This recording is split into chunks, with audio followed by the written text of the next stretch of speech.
আহলে হাদিস মানুষ করছে, লাশকে চিৎ করে রাখা যাবে না, কাত করে শুয়ে রাখতে হবে, বুকের উপরে হাত রাখতে হবে না, পাশে হাত রাখতে হবে।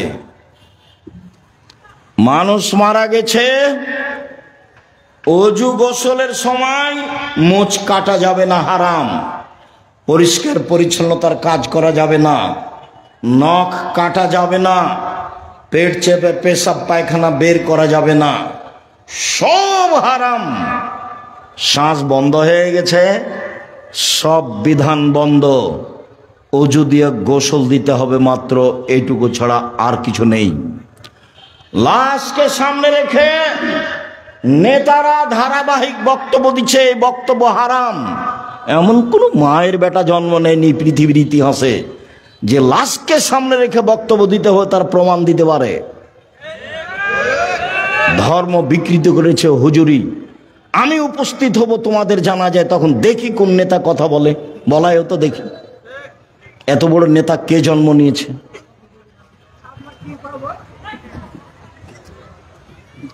তোমাদের এলাকায় ওরকম পরিবেশে একদিন আসি, আমি তো এসেছিলাম, মৌলানা সাহেবের জানাজা, ডক্টর আসাদুল্লাহ গালেব জানাজা করেছিলেন, এই যে আরে আলাদিপুর মাদ্রাসার মৌলানা শামসুদ্দিন শাহ। আমরা সেদিন ছিলাম, জানাজার সময় ডক্টর সাহেবই তো জানাজা পড়ালেন। এমন তো দুঃসাহস কেউ করে না, করে সে কিছু করবে এটা আমি ধারণাও করি না। তার মানে কোন এমপি মন্ত্রী কোন চেয়ারম্যান মেম্বারের অধীনে আমি জামিয়া সালাফিয়া চালাই না। জামিয়া সালাফিয়া বৈদেশিক পয়সা দিয়ে চলে না। জামিয়া সালাফিয়া কোনো বড় ধরনের বিত্তশালী দিয়ে চলে না। জামিয়া সালাফিয়া কোনো লোকের কথা দিয়ে চলে না। জামিয়া সালাফিয়া কোনো কমিটি দিয়ে চলে না। জামিয়া সালাফিয়া একটা সৈন্যের উপরে আছে, মাসে 40 লাখ টাকা বেতন লাগে। কেউ ক্ষমতা দেখে একটা কাজ করে নিবে এমন দুঃসাহস মাটিতে নেই, কেউ এমন দুঃসাহসের মানুষ মাটিতে নেই। আমার জীবনে আমি কোনোদিন বক্তব্য দিতে গেছি কোনো মসজিদে, কোনো জায়গাতে ওর কথা অনুপাতে বক্তব্য দিতে হবে 90 সাল থেকে এখন পর্যন্ত কোনোদিন ঘটেনি।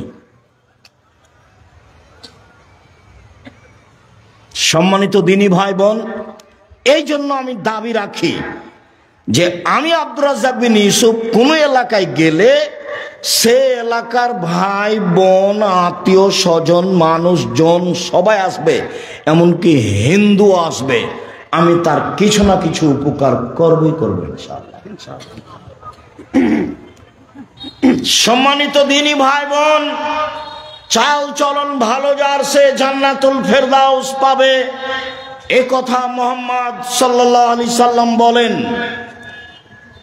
3টে মেয়ের লালন পালন করলে, 2টে মেয়ের লালন পালন করলে নবীর সাথে জান্নাতে থাকা যাবে, তবে জান্নাতুল ফেরদাউসের কথা নেই। পৃথিবীতে একটাই ইবাদত, সেটা হলো ভালো চাল চলন, যার বিনিময় হলো জান্নাতুল ফেরদাউস। সম্মানিত দিনী ভাই বোন, ভালো চাল চলনে বয়স বেশি হয়ে যায়, ভালো চাল চলনে রুজি টাকা পয়সা বেশি হয়ে যায়। মুখ খারাপ করে ব্যবসা বাণিজ্য করবেন না, মুখ খারাপ করে জাতিকে ক্ষমতা দেখাবেন না। মাটির মানুষ মাটির মতো হয়ে থাকবেন। যত উপস্থিত মহিলা আছেন, আপনাকে অনুরোধ করে বলছি, শাশুড়িকে উপেক্ষা করে কথা বলবেন না, মাকে উপেক্ষা করে কথা বলবেন না, ননদকে উপেক্ষা করে কথা বলবেন না, জায়ের ছেলে মেয়ে যাকে দেখে উপেক্ষা করে কথা বলবেন না। নরম হয়ে যান, মুখামুখি উত্তর নেই, ফল ভালো হবেই হবে। মুরব্বী আপনাকে বলছি, আল কেটে জমি বাড়াবেন না। আপনাকে বলছি, ক্ষমতা দেখিয়ে মানুষের নামে মামলা করবেন না, দাপট দেখিয়ে মানুষকে অপমান খাটো করবেন না। চাঁপাইনবাবগঞ্জ নাচলের ভাষায় মানুষকে গালি দিবেন না, জান্নাত হবেই হবে ইনশাআল্লাহ।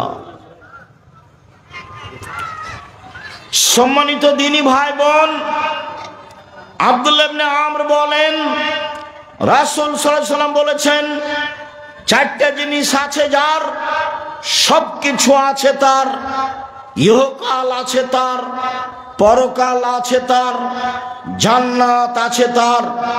চারটা জিনিস আছে যার, সবকিছু আছে তার, ইহকাল আছে তার, পরকাল আছে তার, জান্নাত আছে তার। এক, হিফজ আমানাতিন, আমানতের রক্ষা। আমানত খুব কঠিন জিনিস। চেয়ারম্যান, মেম্বার, এমপি, মন্ত্রীকে বললে বোঝা যাবে আমানত কি জিনিস। মাদ্রাসার প্রিন্সিপাল, হেড মাওলানা, মসজিদের সভাপতিকে বললে বোঝা যাবে আমানত কি জিনিস। আর তোমরা স্কুলের ছাত্র, ক্লাস 10-এ পড়ছো, সবাই মিলে টাকা উঠে একটা করবে অনুষ্ঠান, তো দুইজনকে বাজারে পাঠিয়েছ, তো ওরা কিছু উপহার দেওয়ার জন্য জিনিস কিনেছে, ওরা আবার নাস্তা করেছে দুইজন মিলে, দিয়ে 90 টাকা নাস্তা করে জিনিসের দামটা বেশি বেশি করে দামের সাথে 90 টাকা শেষ করে দিয়েছে। ওরা বলেছে দুইজনে এটা বলবি না, নাস্তার কথা বললে মন খারাপ করবে। তুমি ক্লাস 10-এ পড়ো, 90 টাকাতে হেরে গেছো, ঈমান হারিয়ে গেছে। আমানত আছে যার, জান্নাত আছে তার। আমানত নেই যার, জান্নাত নেই তার। আমানত খুব কঠিন জিনিস। আমানত আছে যার, ইহকাল আছে তার, পরকাল আছে তার। তাই তো আমি বলেছি, সমাজের দায়িত্বশীল যদি জানতো আমানতদারি দায়িত্ব কত কঠিন, তাহলে জনগণকে বলতো, জনগণ আপনাদের ভোটে আমি নির্বাচিত চেয়ারম্যান, আমার দায়িত্ব নেওয়া ভুল হয়েছে। আব্দুল রাজ্জাক সাহেবের বক্তব্য শুনেছি, যারা দায়িত্বে আমানতের খেয়ানত করে তাদের বিচার দেরিতে হবে। একদিন দেরি হলে 50,000 বছর, 3 দিন দেরি হলে কত বছর? 1.5 লক্ষ বছর। আমি চলে গেলাম, আসসালামু আলাইকুম, আমার বাবার জমি আছে 10 শতক, বেগুন চাষ করে খাবো, এই রুজি খেতে আমি রাজি নই। আবু জার গেফারি রাদিয়াল্লাহু তাআলা আনহু বলেছিলেন, আল্লাহর নবী আমাকে এলাকার নেতা করে দেন। আবু জার গেফারি বলছেন, আল্লাহ রাসূল বলছেন, আবু জার গেফারি তুমি করেছো কি? নেতৃত্ব আমানত, আর তুমি হলে জয়ীফ, দুর্বল, দুটো এক নয়, হবে না তোমার নেতৃত্ব দেওয়া। পিঠের উপরে থাবা মেরে বলছে, আবু জার গেফারি তুমি করেছো কি? বিচারের মাঠে নেতার সামনের চুলকে ধ্রুবসার তারার সাথে বেঁধে ঝুলিয়ে রেখে দিবেন। এরপরেও বলবে, এইভাবে আমার ঝুলে থাকা ভালো দুইজনের মাঝে দায়িত্ব পালন করার চেয়ে। সবাই দেখতে পারেন, প্রত্যেকটা হাদিস গ্রন্থে আছে নির্বাচন অধ্যায়, রাজত্ব পর্ব। অতএব আমানতদারি আছে যার, জান্নাত আছে তার। 2, হুসন খালিকাতিন, ভালো চাল চলন যার, জান্নাত আছে তার। 3, সিদক হাদিসিন, সত্য কথা যার, জান্নাত আছে তার। 4, ইফাতুন বিতমাতিন, বৈধ রুজি যার, জান্নাত আছে তার। 1, দিন মজুরি। 2, বৈধ চাকরি। 3, জমি চাষ। জাতির উপকার করা যাবে না, বেঁচে থাকা যাবে মাত্র। 4, ব্যবসা, চকলেট হলেও জাতির উপকার করা যাবে। সারাদিনে 500 টাকা যদি 200 টাকা যদি বিক্রি করি, তাহলে 100 টাকা যদি লাভ থাকে, 30 টাকা খাবো, 70 টাকা থেকে যাবে। মোহাম্মদ সাল্লাল্লাহু আলাইহি ওয়াসাল্লাম বলেন, বিবেচনা করে মধ্যম পন্থায় খরচ করা অর্ধেক জীবিকা নির্বাহ। মধ্যম পন্থায় খরচ করা অর্ধেক জীবিকা নির্বাহ। আয় অনুপাতে ব্যয় করা অর্ধেক জীবিকা নির্বাহ। বোকামি খরচ করলে সংসার ধ্বংস হবে। আর বউ যদি হস্তিনী হয়, তাহলে সংসার এমনিতেই ক্ষতিগ্রস্ত হবে। হস্তিনী কি জিনিস? ঘর বাড়ি ভালো করে ঝাড়ু দেয় না, জিনিসপাতি ভালো করে সাজগোজ করে রাখে না, চাউল তরি তরকারি এসবগুলো ঢেকে রাখে না। আল্লাহ রাসূল বলছেন, পৃথিবীর মানুষ শোনো, এজাম সাইতুম কুফু সিবিয়ানাকুম, সন্ধ্যার সময় বাচ্চাদের ধরে রাখো, এই সময়তে শয়তান ছড়িয়ে পড়েছে। রাত একটু পার হলে বাচ্চা ছেড়ে দাও। শয়তান যদি বাচ্চাকে দেখতে পায়, তাহলে বাচ্চা চিল্লাচিল্লি করবে, কাঁদবে। ছাদের উপরে নিয়ে যাওয়া যাবে না, আঙিনায় উঠানে নিয়ে যাওয়া যাবে না, বাইরে খুলিতে চত্বরে নিয়ে যাওয়া যাবে না, ওকে ঘরে আটকে রাখতে হবে। 2, দরজা বন্ধ করো, জ্বালানা বন্ধ করো, বিসমিল্লাহ বলো। তোমার মাকে জিজ্ঞাসা করে দেখো, আজকে জীবনে কোনোদিন বিসমিল্লাহ বলে দরজা বন্ধ করেছিল? মনেই নাই। পেশাব পায়খানায় গেলে দোয়া মনে থাকে না, আবার এইটা। জীবন এমনিতেই চলছে গরু ছাগলের মতো। বক্তব্য শুনতে এসে দোকানপাটে বসে থাকা যেমন, গরু ছাগলের জীবনও তেমন, তাফসির মাহফিলও তেমন। এইসব লেখার কাহিনী। বুবু, নামাজে যখন দাঁড়াবা বুবু, 2 পায়ের গোড়ালি জমা করে নিও বুবু। 2 পায়ের গোড়ালির মধ্যে ফাঁকা যদি রাখো বুবু, তো লজ্জা স্থানের যোগাযোগ বুবু মাটির সাথে হবে, মাটি অভিশাপ করবে। বুবুর সব কথাই নাকি বুখারীতে আছে। এই তো ধর্ম। লাশ পড়ে আছে, বুবু কি যে বক্তব্য দিল, আর লম্বা দোয়া মেরে দিল বুবু। এই বুবু এই বাড়িতে আসলো কেন? এইসব মহিলা তোমাদের এই লাশের পাশে আসলো কেন? ও মহিলা মানুষ নয়? এখানে আসলো কেন? ও কি দেখাতে চাই? কি ধর্ম দেখাতে চাই? অর্ধ পৃথিবীর খলিফা, কুশাগর, বুদ্ধিজীবী, রাজনীতিবিদ ওমর মারা গেছেন। ওমরের শ্বাস বের হবে এরকম পর্যায়ে বলছে, আব্দুল্লাহ যাও আয়েশাকে বলো আমার কবরটা আবু বকর সিদ্দিকের পাশে হতে দিবে কিনা। যদি দেয় ভালো কথা, যদি না দেয় তাহলে সাধারণ জনগণের লাশ যেখানে আছে সেখানে রেখে দিও। আব্দুল্লাহ ইবনে ওমর বলছেন, আমি গেলাম, সালাম দিয়ে বাড়িতে ঢুকলাম, দেখি আয়েশা রাদিয়াল্লাহু তাআলা আনহা বসে বসে কাঁদছেন ওমরের কারণে। অর্ধ পৃথিবীর খলিফা, কুশাগর, বুদ্ধিজীবী, রাজনীতিবিদ ওমর মারা গেছেন। আয়েশা রাদিয়াল্লাহু তাআলা আনহা দেখতে আসেননি, বাড়িতে বসে কান্নাকাটি করছেন। বললেন, ঠিক আছে, ওমরকে অনুমতি দিলাম, তার কবর আবু বকর সিদ্দিকের পাশেই হবে, যদিও আমার ইচ্ছে ছিল।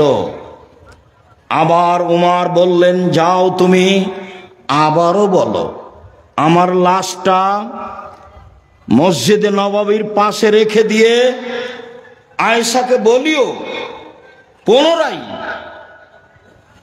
ওমরের কবর কি আবু বকর সিদ্দিকের পাশে দিব? যদি হ্যাঁ বলে দিও, না বললে বাকিউল গারকাদে জনগণের পাশে আমার কবর দিও। শোনো,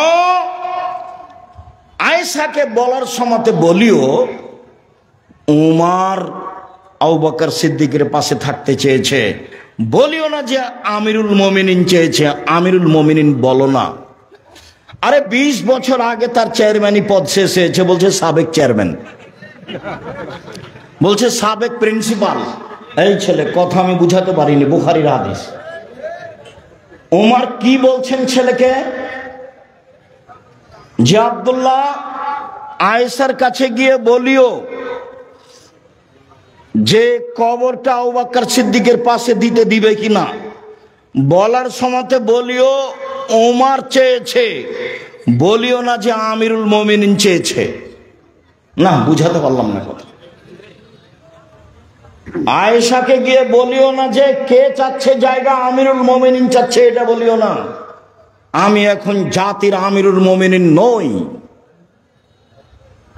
অর্ধ পৃথিবীর খলিফা, কুশাগর বুদ্ধিজীবী রাজনীতিবিদ ওমর, যাকে দেখে রাস্তাতে শয়তান চলে না।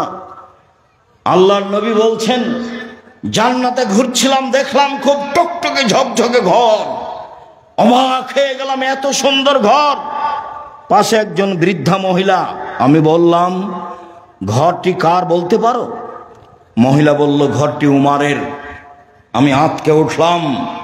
উমারের আত্মমর্যাদা আমার স্মরণ হলো। আমি ভিতরে যেতে চেয়েছিলাম, কিন্তু উমারের আত্মমর্যাদাকে হিসাব করে আমি এই ঘরের ভিতরে যাইনি। আল্লাহ রাসূল বলছেন, আমি উমারের আত্মমর্যাদাকে হিসাব করি। উমার অর্ধ পৃথিবীর খলিফা, কুশাগর বুদ্ধিজীবী রাজনীতিবিদ উমর বলছেন, বলিও যে উমার চেয়েছে, বলিও না যে আমিরুল মুমিনিন চেয়েছে। সম্মানিত দিনী ভাই বোন, আমি আপনাকে আজকের বৈঠকে অনুরোধ করতে চেয়েছি, বাকি জীবন কারো সাথে খারাপ আচরণ করে 1 মিনিট বাঁচতে চাইবেন না। যা হবে হবে। অর্থ সম্পদ কেউ লুটে নিল, কেউ গালি দিল, কেউ মামলা করলো, আসামি হয়ে যেতে রাজি আছি, বিবাদী হয়ে, বাদী হয়ে নয়। আমি কারো বিরুদ্ধে মামলা করব না, এতে আমি রাজি নই। দিনী বন্ধের বলছি, 2টা কাজ জীবনে করবেন না। মেয়ে, কথা বলছো কেন?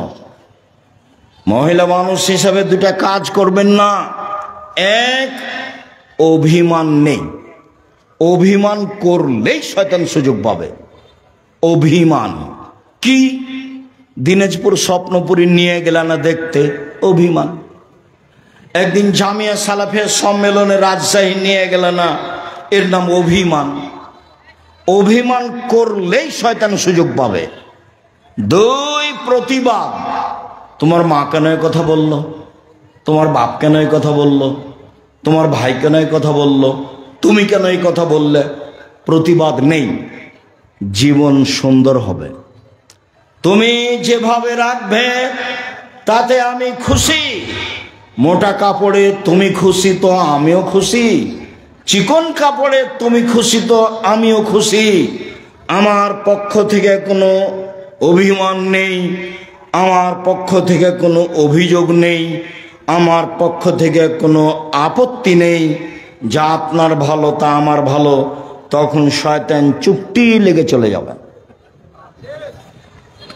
আর যদি খালি বলেন, হ্যাঁ তুমি আমার এই কথা শোনোনি, তোমাকে তো বলেছিলাম, তোমার এই কথা মানলে না, তখন আপনি তো বললেন, তুই এভাবে গরম করে বলছিস কেন কথা?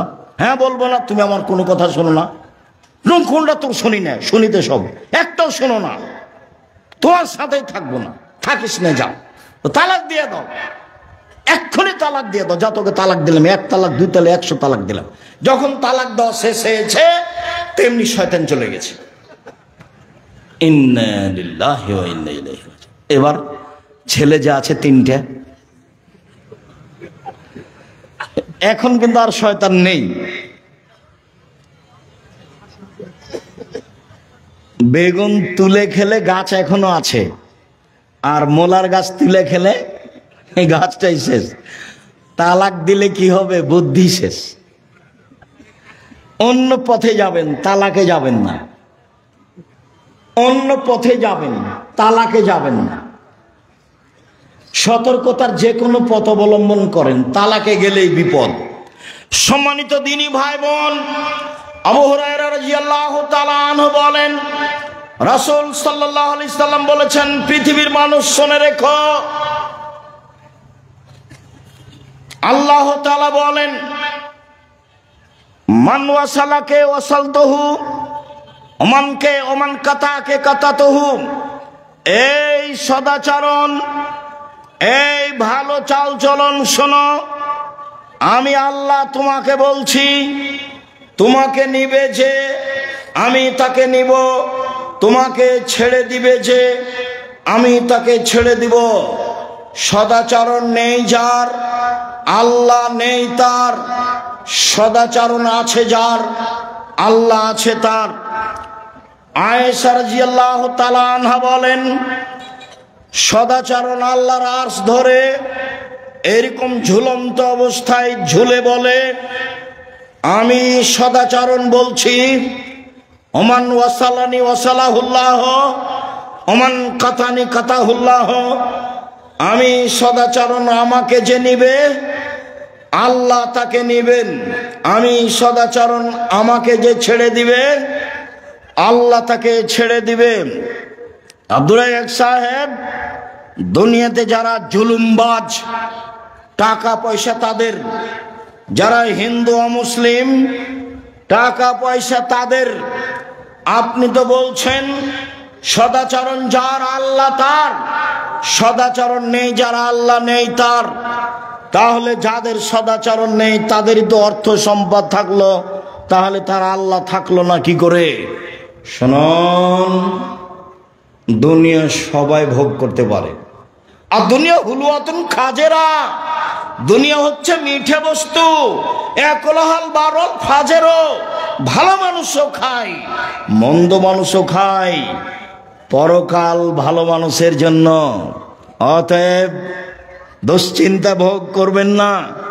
কষ্ট হলেও সদাচরণের বিনিময় জান্নাত, ফল ভালো হবেই হবে।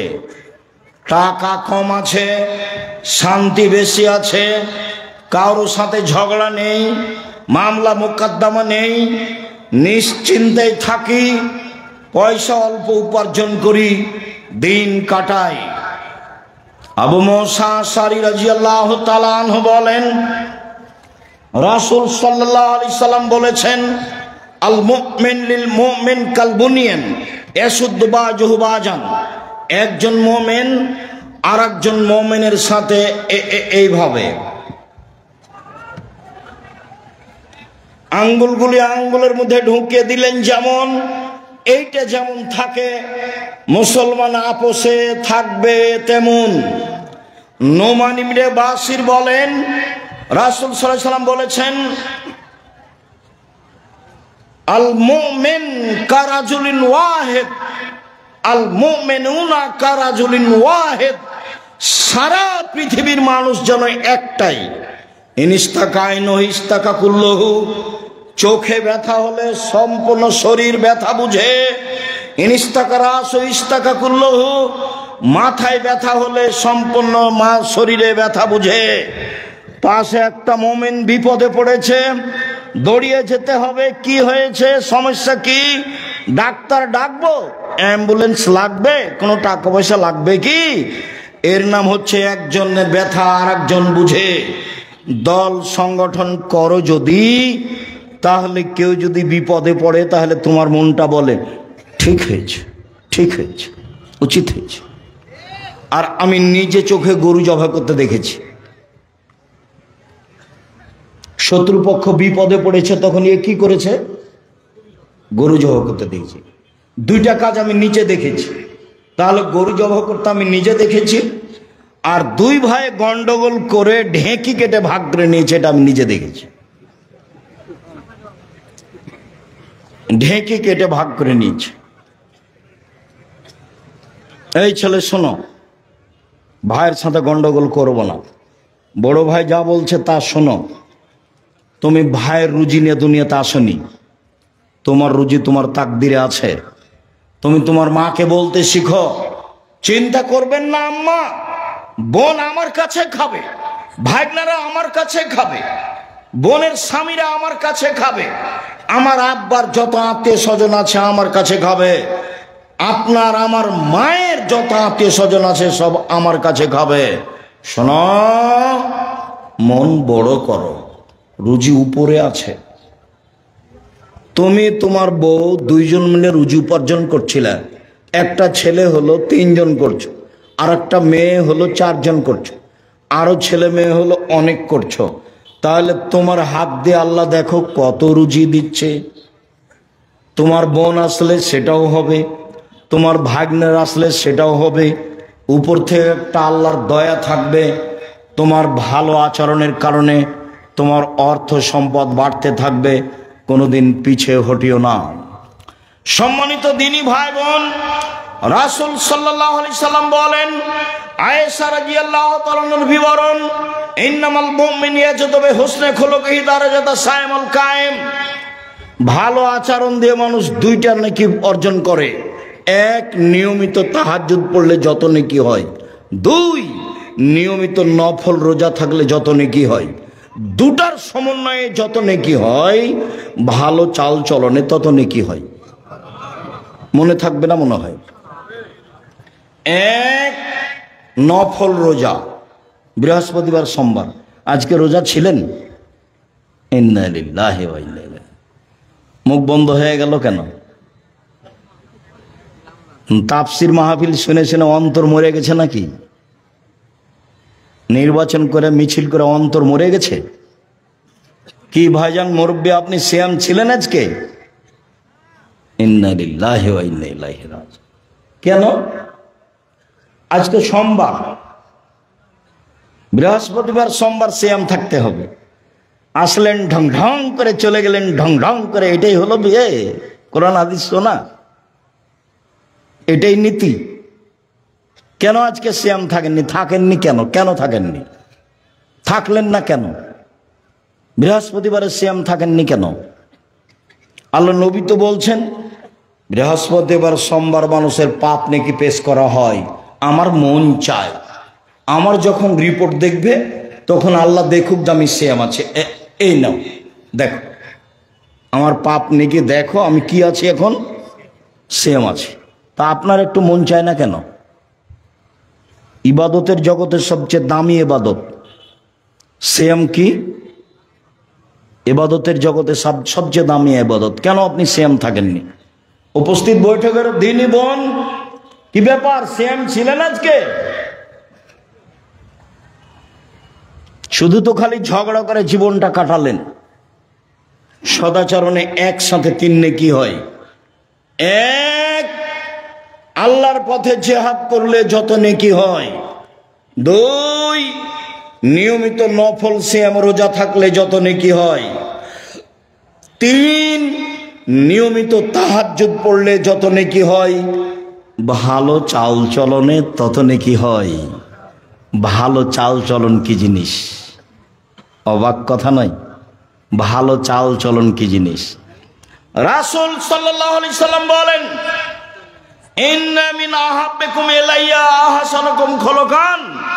তোমাদের মধ্যে সবচেয়ে ভালো মানুষ আমার কাছে সেই যার চাল চলন ভালো। সবচেয়ে ভালো পুরুষ সেই যে স্ত্রীর কাছে ভালো। আমি নিজেও আমার স্ত্রীদের কাছে ভালো। ভালো নারী কে? 1, স্বামীর সাথে কথা বললে হাসি মুখে বলে। 2, স্বামী আদেশ করলে পালন করে। 3, স্বামী বাড়িতে না থাকলে নিজেকে হেফাজতে রাখে। সেই হলো ভালো নারী। ভালো নারী কে? 1, স্বামীর সাথে চলে প্রেম প্রীতি ভালোবাসা নিয়ে। 2, আল মওলুদ বেশি বেশি সন্তান দিতে পারে। 3, আল মুতিয়াত স্বামীর ব্যথায় ব্যথিত হয়। 4, আল মৌসিয়াত স্বামীর সাথে সব সময় কথাবার্তায় সমস্যায় সুবিধাই একসাথে থাকে। যে 4টা গুণ আছে যার, সেই হলো ভালো নারী। খাদিজার মতো, আয়েশার মতো 1, স্বামীর সাথে ভালোবাসা প্রেম প্রীতিতে থাকে। 2, বেশি বেশি সন্তান দিতে পারে। 3, স্বামী বিপদগ্রস্ত হলে সান্ত্বনা দিতে পারে। 4, স্বামীর সব সময় কথাবার্তায় কাজে অংশগ্রহণ করে। 1 মিনিট, এই ছেলে খেয়াল করো তো দেখি ধরতে পারো কিনা। আল্লাহ নবী গারে হিরাতে ছিলেন, ইবাদত করছিলেন, তো হঠাৎ জিবরাইল এসে চেপে ধরে বলছেন, বলেন ইকরা, পড়েন। তা আমাদের নবী বলছেন পড়তে জানি না। তো জিবরাইল বলছেন পড়েন। তা আমাদের নবী বলছেন আমি পড়তে জানি না। তো জিবরাইল বলছেন পড়েন। তা আমাদের নবী বলছেন আমি পড়তে জানি না। চেপে ধরে বলছেন পড়েন, ইকরা বিস্মি রাব্বিকাল্লাযী খালাক, খালাকাল ইনসানা মিন আলাক। এই অবস্থা দেখে আল্লাহর নবী তাড়াহুড়ো করে ঘরে এসে বলছেন, খাদিজা জাম্মেলুনি জাম্মেলুনি খাসিতু আলা নাফসি, আমাকে কম্বল দিয়ে জড়িয়ে ধরো খাদিজা, আমি মনে হয় মরেই যায় নাকি, আমি খুব বিপদগ্রস্ত। তখন উত্তরে কি বলছেন দেখেন, আর আপনার বউ কি বলবে সেটা আপনাকে দেখাবো। 1, কাল্লা, কখনো নয়, অসম্ভব, হতে পারে না, আপনার বিপদ আসতে পারে না। কাল্লা, কখনো নয়, অসম্ভব, হতে পারে না, আপনার বিপদ আসতে পারে না। আল্লাহে, আল্লাহর কসম, আল্লাহে, আল্লাহর কসম, আল্লাহে, আল্লাহর কসম, মাইজিকাল্লাহ, আল্লাহ আপনাকে অপমান করবেন না। কেন? 1, তাসেলুর রাহিমা, আত্মীয়র সাথে সদাচরণ করেন, সদাচরণ, ভালো চাল চলন। 2, তাকসেবুল মাদুমা, যার টাকা পয়সা নেই তাকে সাহায্য করেন। 3, তাহমেলুল কাল্লা, যে কোনো কাজ করতে পারে না তাকে অর্থ সম্পদ দেন। 4, তাকরিজ জাইফা, মেহমানের মেহমান নওয়াজি করেন। এইসব কাজ আপনি করেন, কখনো আপনার ক্ষতি হবে না। এই কথা খাদিজা বললেন। আর আপনি আপনার স্ত্রীকে যদি বলেন, শোনো খালেদা, ঘটনায় তোমাকে তো বললাম যাও না, তোমাকে তো শতবার বললাম যান, তুমি তো কথা শোনো না, তুমি তো কথা শোনো না, তুমি তো এটা করলে, তোমার কারণে এটা হলো, নেন এবার। এ হলো 2 জনের সংসার। ও এখন বিপদগ্রস্ত, ওকে কিছু বলবে, চিন্তা করবেন না, সমস্যা হবে না ইনশাল্লাহ। আল্লাহকে বলি, আল্লাহ আমাদের সহজ পথ করে দিবেন। এদিকে না গিয়ে বলছে, তুমি তো গেলে জোর করে, তোমাকে তো নিষেধ করলাম, কত তোমাকে বললাম, তুমি ঠিকই হয়েছে, তোমার ঠিকই হয়েছে। এই হলো বউ, মানে বিদ্যাও নাই বুদ্ধিও নেই, অপ্রয়োজনীয় কথা বলে। আপনি আমার খুব কাছের মানুষ, আমি আপনার জন্য এসেছি, আপনাকে আমি মন থেকে ভালোবাসি, কোনো জায়গাতে কষ্ট পেলেও আপনাকে আমি কষ্ট দেওয়ার জন্য ওইসব কথা বলিনি। বক্তব্য শুনতে এসে যখন আপনি এখন যেমন নিস্তব্ধ আছেন, ভালো লাগে, বক্তব্য চলাকালীন যখন আপনি আপনার প্রয়োজন দেখান, কি প্রয়োজন, পেশাব পায়খানা, কি প্রয়োজন, 1 কাপ চা, কি প্রয়োজন, দোকানে একটু ঘোরা, তখন এই স্বভাবকে আমি ঘৃণা করি। আমি তো কোরআন হাদিসের কথা বলছি, আমি তো দিন রাত বলছি, জীবনে আমি অপ্রয়োজনীয় বাক্য বলিনি। তা আপনার এইটুকু ধৈর্য হয় না কেন? নির্বাচন করে, গ্রামের বসবাস করে, মারামারি করে, ঝগড়া করে, আর ওই যে মোবাইলে ওটা কি, ওই যে 2 জনের ঝগড়া, টকশো, ফ্রি ফায়ার, বা আরো ওই যে আছে পাবজি, বা আরো যে ওরা কি বলে, যাই হোক, যেগুলো সব সময় একজন আর একজনের বিরুদ্ধে লড়ছে, ওগুলো দেখে দেখে দেখে স্বভাব একবারে পেশাব পায়খানার মতো হয়ে গেছে। মানে স্বভাব বলে কোনো জিনিসই নেই। 1, 5 ওয়াক্ত সালাত আদায় করবেন, কোনো আপোষ নেই। 2, হালাল রুজি উপার্জন করবেন, নিজে কাজ করি, নিজে খাই, ওখানে বসে গল্প কাটায় করি না। 3, কোরআন তেলাওয়াত করবেন, অল্প হলেও সূরা ইখলাস হলেও। 4, আড্ডা পিটা চিরদিনের জন্য হারাম।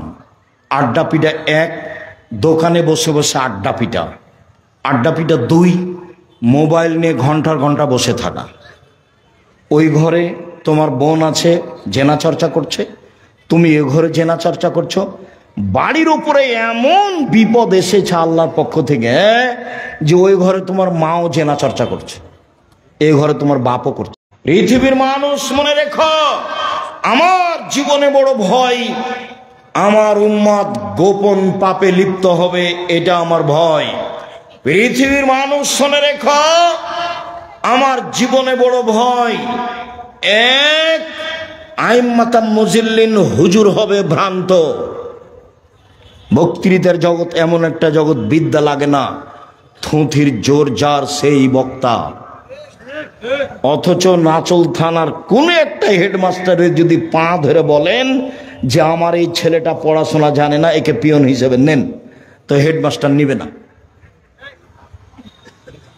অথচ পিয়ন ঘন্টা মারার জন্য ম্যাট্রিক পাস করা লাগবে, 1 গ্লাস পানি নেওয়ার জন্য লাগবে, কাগজগুলো এই টেবিল থেকে ওই টেবিল দেওয়ার জন্য ইন্টার পাস করা লাগবে, তো হেডমাস্টার নিবে না কেন? দেন দেন দেখি, পা ধরে দেন। আর বক্তা দেখেন আল্লাহর হস্তে পড়তে জানে না, অথচ বলতে পারে, কি যে বলে ও নিজেও বুঝে না। অথচ জাতির সামনে বাস ভালো খাওয়া, ভালো বিদায়, ভালো সবকিছু, ভালো গাড়ি চলছে। আল্লাহ রাসূল বলছেন আমার জীবনে বড় ভয় ভ্রান্ত আলেম ওলামা। একবার বলছেন পৃথিবীর মানুষ শুনে রেখো, এখনো যে মিম্বাদি আইম্মা, আমার পরে কতগুলি আলেম ওলামা হবে, ইস্তান্নুনা বিগাইরি সুন্নতি ওয়া ইয়াহদুনা বিগাইরি হাদিয়াতি, আমার আদর্শ ছাড়া অন্য আদর্শ ধরে বলবে এটাই রাসূলের আদর্শ, আমার সুন্নাত বাদ দিয়ে অন্য সুন্নাত ধরে নে বলবে এইটাই রাসূলের আদর্শ। ওদের দেখতে লাগবে মানুষ, ওদের অন্তর হলো শয়তানের অন্তর। মাওলানা সাহেবকে দেখতে লাগবে মানুষ, মাওলানা সাহেবের অন্তর হবে শয়তানের অন্তর। হাদিস বুখারী মুসলিম। এ কথা আমি বলিনি, এ কথা মুহাম্মদ সাল্লাল্লাহু আলাইহি ওয়াসাল্লাম বলেছেন। 2, সাতালতাহিকু কাবাইলুল উম্মতি বিল মুশরিকিন, আমার উম্মত হিন্দুদের সাথে মিশে যাবে। তুমি পূজায় গেলে কেন? জিনিস বিক্রি করতে গেলে কেন? ঘুরতে গেলে কেন? গেছো কেন? এই ছেলে গেলে কেন? যাবা কেন? তোমার স্বভাব কেন তো খারাপ, নিচু কেন? তুমি একবারে এত নিচে নেমে গেছো কেন? ওখানে তুমি গেলে কেন? আমার উম্মত হিন্দুদের সাথে মিশে যাবে। তোমার মোবাইলে দিন রাত বাজনা বাজে কেন? এটা তো হিন্দুদের কাজ।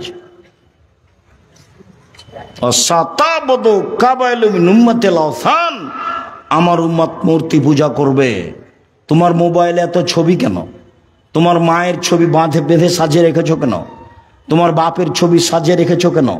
অ্যালবামে এতগুলো মূর্তি রেখেছো কেন? ছবি কেন রেখেছো? কেন নেতা নেত্রীর ছবি এভাবে রেখেছো? এই কথা আল্লাহ রাসূল বলেছেন আমার জীবনে বড় ভয়, আমার উম্মত মূর্তি পূজা করবে, আমার উম্মত হিন্দুদের সাথে মিশে যাবে। সম্মানিত দিনী ভাই বোন, নিজেকে বাঁচান, পরিবারকে বাঁচান, নিজেকে বাঁচান, পরিবারকে বাঁচান। রুজি ব্যবসা করে করেন,